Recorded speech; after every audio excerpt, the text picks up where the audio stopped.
हिंदी में यूपीएससी की तैयारी से संबंधित प्रोग्राम्स को देखने के लिए सब्सक्राइब करें स्टडी IQIAS हिंदी।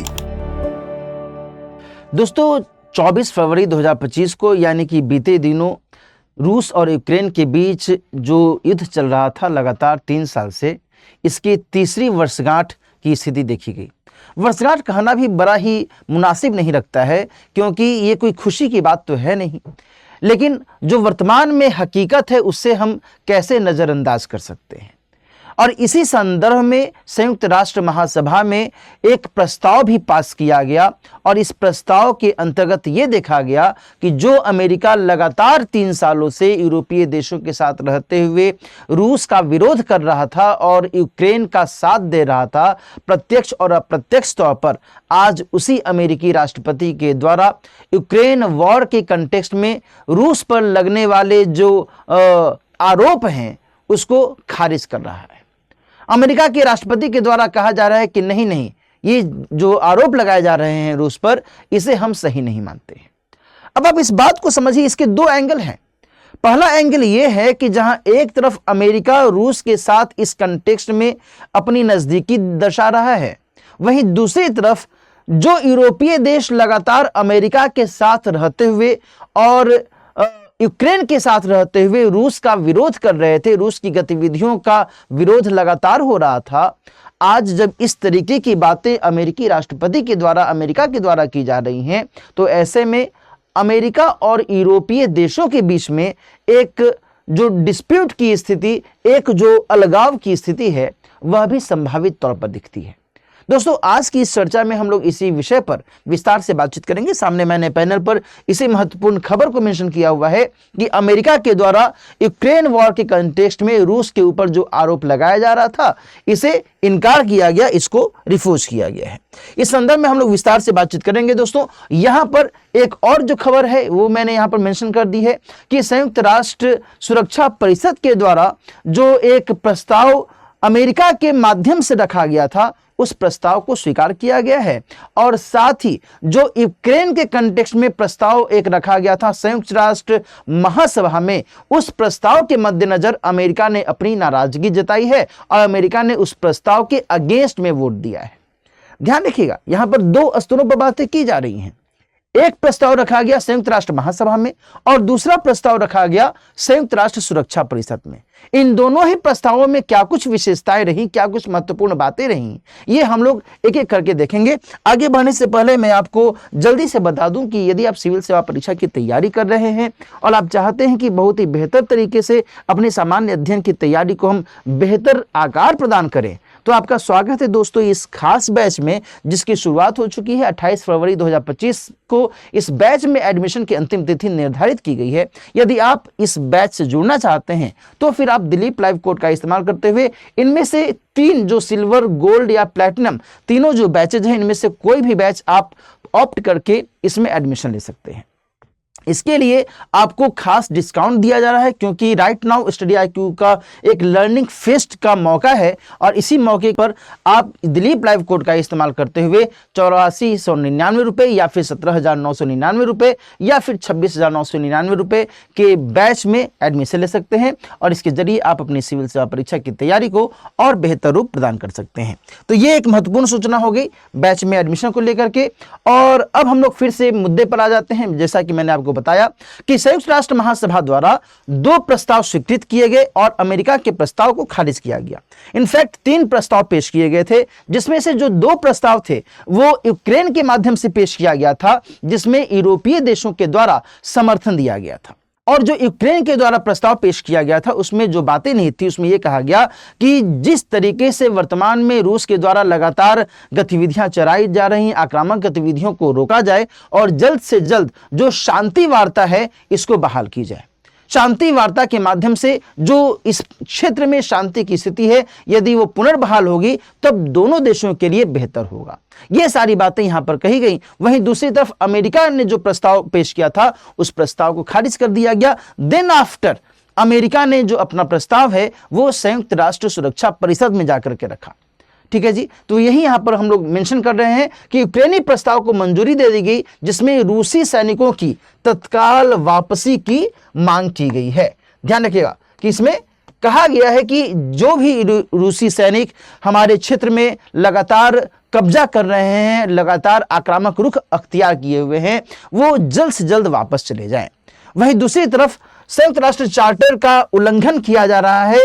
ये बातें भी यहाँ पर कही गई हैं कि जिस तरीके से रूस के द्वारा लगातार आक्रामक गतिविधियां अपनाई गई हैं, इससे संयुक्त राष्ट्र संघ के चार्टर का निश्चित तौर पर उल्लंघन किया जा रहा है। ऐसा नहीं होना चाहिए। इसके अलावा यहाँ पर एक जो अन्य बात निकल कर सामने आई है दोस्तों, वो उसमें यह दिखा गया है कि यूक्रेन के प्रति समर्थन में कुछ कमी दिखी है। पहले जिस तरीके से यूक्रेन के प्रति समर्थन कई सारे देशों ने दर्शाया था, कई बार प्रस्ताव लाए गए हैं, है ना। 2022 से लेकर के 2025 तक संयुक्त राष्ट्र सुरक्षा परिषद में या फिर संयुक्त राष्ट्र महासभा के माध्यम से भी कई बार प्रस्ताव लाए गए इस युद्ध के मद्देनजर, और वहां पर देखा गया कि यूक्रेन का साथ दिया गया कई देशों के द्वारा। लेकिन हाल के समय में जब ये नया प्रस्ताव लाया गया, 3 वर्ष पूरे होने की स्थिति में ये प्रस्ताव फिर से लाया गया है, तो ये देखा जा रहा है कि कहीं ना कहीं यूक्रेन के प्रति जो सपोर्टिव रोल है कई देशों का, वो थोड़ा सा धीमा हुआ है, कम हुआ है।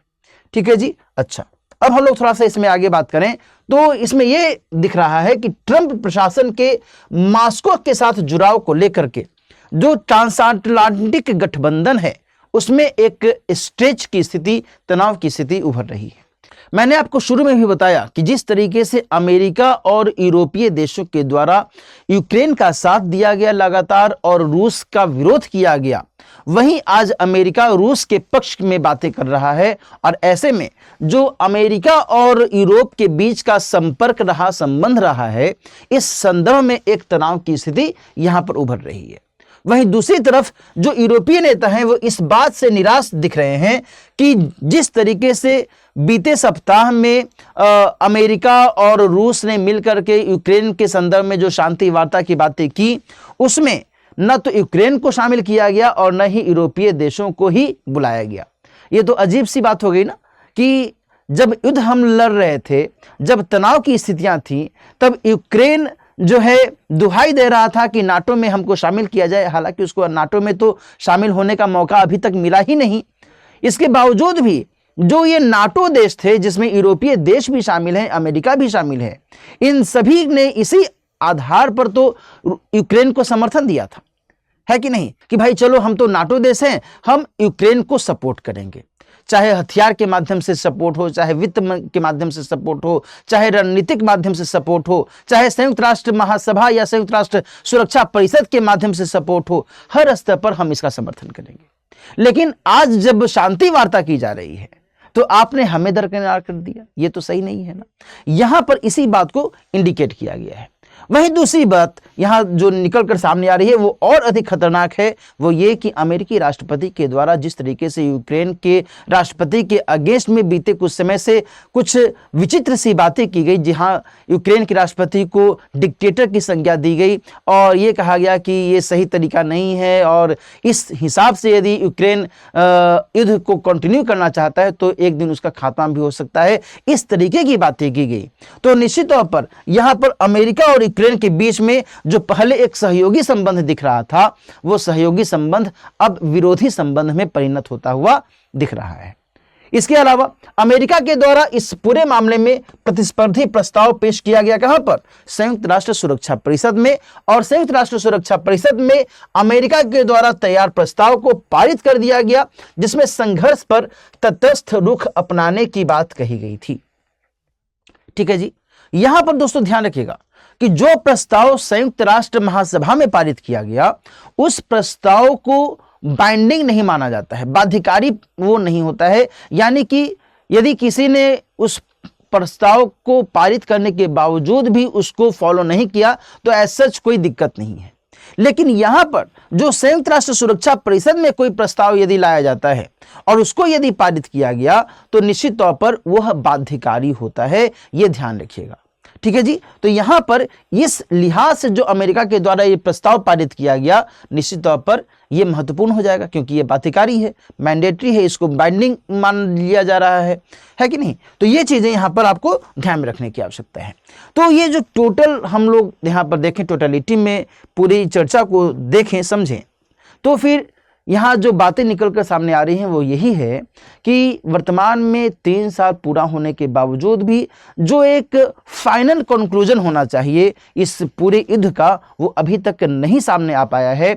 जहां अब जो पूरा का पूरा जो मामला है, यह दिख रहा है कि अब अमेरिका और रूस एक पक्ष की ओर शामिल हो रहे हैं, वहीं दूसरी तरफ यूरोपीय देश और यूक्रेन दूसरे पक्ष की ओर शामिल हो रहे हैं।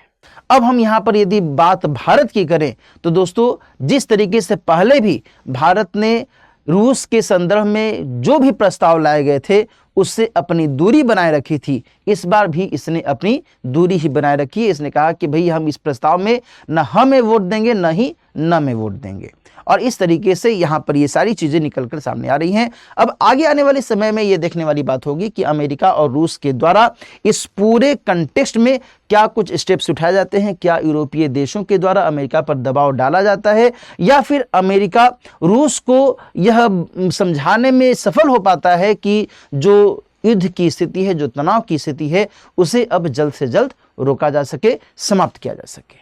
ठीक है, आने वाले वक्त में जैसा भी अपडेट आएगा उसके अकॉर्डिंग फिर से हम लोग इस पर बातचीत करेंगे। फिलहाल आज की चर्चा हम लोग यहीं पर अब समाप्त करते हैं। फिर से मैं आपको बता देता हूं कि यदि आप सिविल सेवा परीक्षा की तैयारी कर रहे हैं और आप चाहते हैं कि बेहतर तरीके से अपनी तैयारी को बेहतर आकार प्रदान करें, तो दोस्तों आपका स्वागत है इस खास बैच में जिसकी शुरुआत हो चुकी है। 28 फरवरी तक इसमें एडमिशन की अंतिम तिथि है। यदि आप इस बैच से जुड़ना चाहते हैं तो आप दिलीप लाइव कोड का इस्तेमाल करते हुए इनमें से किसी भी बैच को ज्वाइन कर सकते हैं और इसके जरिए आप अपनी परीक्षा की तैयारी बहुत ही शानदार तरीके से शुरू कर सकते हैं। मिलते हैं फिर किसी और टॉपिक के साथ। अपना ख्याल रखिए। All the best. हिंदी में यूपीएससी की तैयारी से संबंधित प्रोग्राम्स को देखने के लिए सब्सक्राइब करें स्टडी IQ IAS हिंदी।